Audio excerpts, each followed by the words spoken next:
Welcome back to another episode of Restoring a Pickup.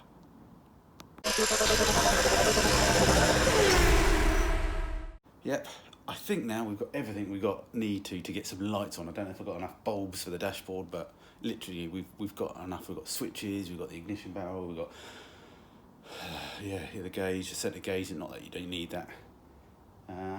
We've got fuses in there, so we just need to crimp up the battery cables and go from there and see what's going on. Yeah, let's crimp up some tables. Yeah, sorry, not keep videoing this. I'm just cracking on. So I just crimp the end on. Battery cable for the earth. Leaving the positive off for the moment. We're going to do the positive at the other end, which, as Chris pointed out, I don't want to leave it long because in the end I'm never going to run it to the starter anyway, because there's always a separate power. I think it always needs to sort of go here anyway to get power to the rest of the circuit. So we'll trim it up and put a crimp terminal on the end there and get that bolted up.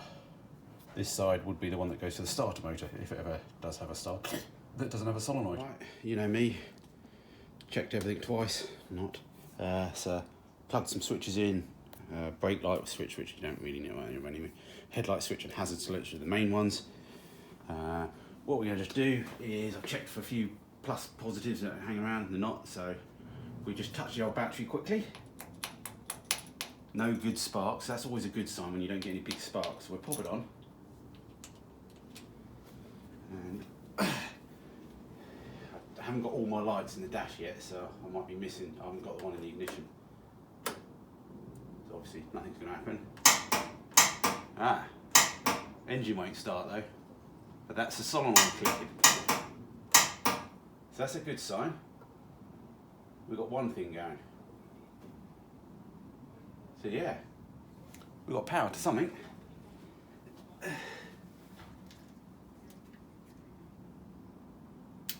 Let's just turn the lights on just for a laugh. I should be checking there's a few earths that are missing that I should be doing.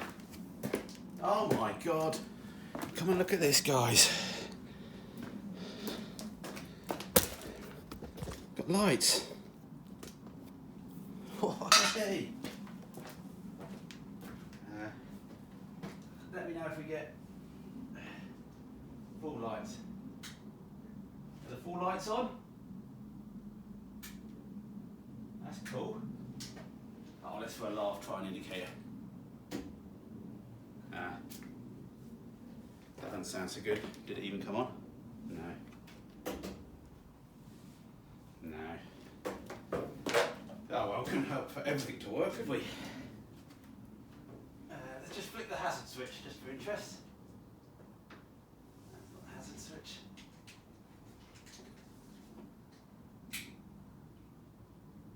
That's the hazard switch. Not much is going on there, I don't think. Oh,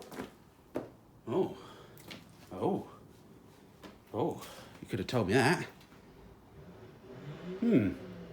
So that's just telling me on my flasher relays where I laid a pole or I'm missing some earth on or something. Hey, what else works? So hazards sort of work. You just keep flipping the switch on and off. There's a hazard turn up. That's that. Horn's not working.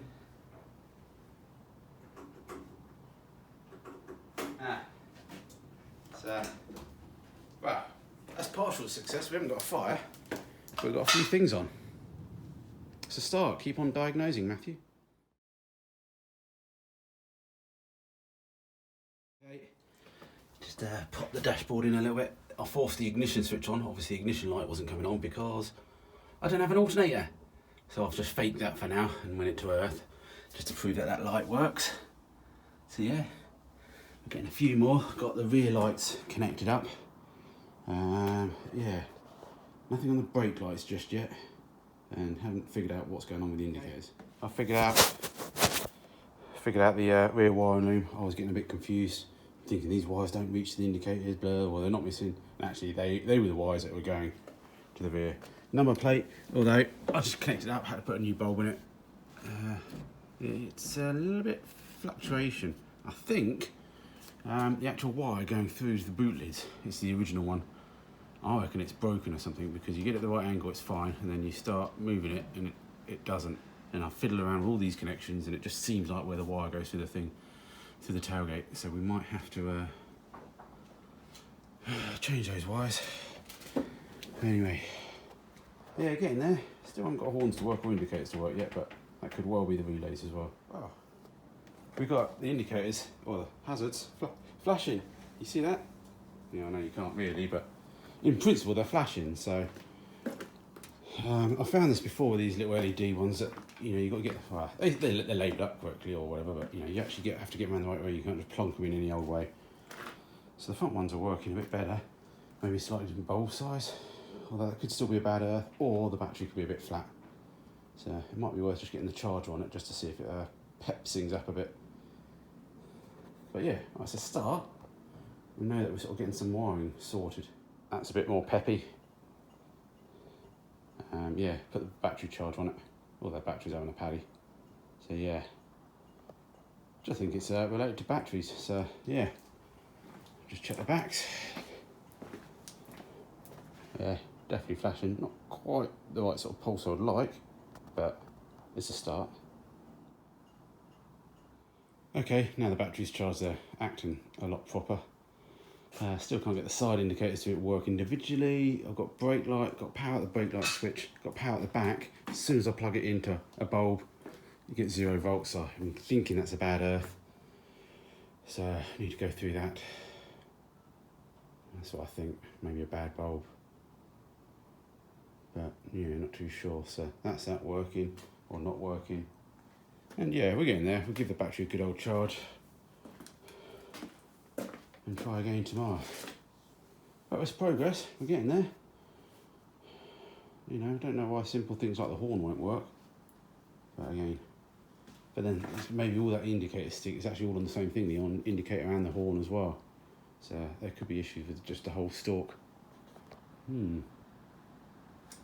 Steak for tea tonight with potatoes in that creamy sauce. Yum yum. After trying to not give up and think, oh, let me just trace a horn. It's a fairly simple circuit, purple from the fuse box through the thing. It's, you know, and I realised that my fuses were dirty, so basically I wasn't getting 12 volts on one side and the other. Took the fuses out, so the original ones, new fuse box, but I just didn't clean them up. Clean the ends of the fuses up, and bish bash bosh, I've done it on all. Now we've got indicators. Well, we've got indicators that side. The other side doesn't quite work. Not too sure why, because they work on the hazards. So that's telling me that is the column at that point, because if the left ones work, the right ones work. And yeah, look. Boop. And I don't know what else. Oh! That works as well. So yeah. So nearly there actually. It's just the brake light still playing about. Still a bad earth, I think, the bulbs on those. But yeah. Check your earth, check your clean fuses. Had to swap those wires around on the as I said, those units only work one way around, so don't expect to just plug them in. Not so bad on that one, because you can just easily swap them because they're just two spade terminals. On that one, you have to fiddle about with the actual connector block, because it's only designed to go one way. You have to pull them apart. But yeah, excellent. We've got a brake light. That side, as soon as you touch it, you get a spark and you blow a fuse. So I'm going to go check that bulb, because maybe the bulb's buggered, even though it was. And I sort of started to realise it looks like there's some jumpers here. I thought they're meant to be. There were all sort of separate wires coming out, but they're not. I've joined them up, because then I've worked it out that you have a spur off here for the lights, and then you have another spur off down here. So I'm thinking maybe this is would be for maybe jumping into a, who knows, something, because it's a utility vehicle. Maybe they had something at the back so you could jump into the brake lights and things like that. For obviously a tow bar or something like that. Anyway, getting there. I was just being an idiot. I was connected to the earth, that's why it was sparking and blowing stuff. What a twat. It's weird, you see the wires going in at the bottom, you think they're for the bottom light, but actually they're for the top light, and the top wire's going in the top of the thing. It's just like, yeah, you get my picture. But anyway, after all that, the moral of the story is to put brand new fuses in, because I've just wasted 2-3 hours going through and cleaning up the fuses, which were all the problem all the time. So anyway, dashboard just came back out for now, just because I was checking to see if there's any missing earths and things like that. But yeah, we're getting there. We're getting there, so yeah, a bit more tidying up next time. Let's get everything screwed down. We're getting there now, so we can start running the loom through the back. I know what I'm doing now. Just the only thing is this indicator is not working, even though it does on flashes. So that's telling me it's definitely the stalk. Until next time, take it easy, guys. Quick update, I should have left, but I didn't. I've just squirted a bit of WD-40 penetrating oil onto the stalk. And it's not perfect, but if I push it out, it starts going. So either there's a spring missing in it or something, or it just needs a bit of dust and cleaning, so yes! Alright, definitely going this time. See you next time.